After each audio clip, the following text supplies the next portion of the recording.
kami bukan termasuk orang yang berilmu. Namun alhamdulillah Allah Subhanahu wa taala berikan sedikit lebih manfaat dari kami. Kami tidak bisa berdakwah secara langsung di lembaga dari masjid, namun kami hanya berkhidmat untuk kepentingan dakwah. Apakah hal ini termasuk dakwah dan pahala bersama? Ya ikhwan, masalah harta masalah yang penting. Dia pondasi dalam dakwah. Oleh karena Allah Subhanahu wa taala berfirman dalam Al-Qur'an ya tentang jihad dengan harta lebih banyak Allah disebutkan lebih dahulu daripada dengan anfus.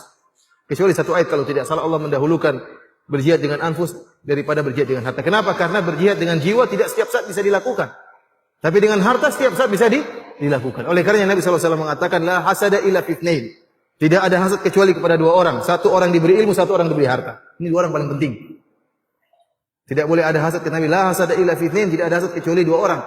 Satu orang diberi harta, kemudian dia menginfakkan hartanya di jalan Allah Subhanahu wa taala, yang satunya orang diberi ilmu kemudian dia kemudian berhukum dengan ilmu yang dia miliki. Ini dua orang tidak boleh saling meremehkan di antara keduanya. Orang yang punya harta juga tidak boleh meremehkan ustaz yang mengatakan, kalau dia tidak mau saya cari ustaz yang lain, saya punya uang, saya bisa bayar. Ini juga tidak boleh. Sok dia. Dan sebaliknya seorang ustaz juga tidak boleh meremehkan seorang punya harta. Jadi dengan harta itu bisa berjalan dakwah. Dua ini perlu. Oleh karenanya Allah Subhanahu wa taala mentakdirkan Rasulullah sallallahu alaihi wasallam menikah dengan Khadijah, saudagar yang kaya raya.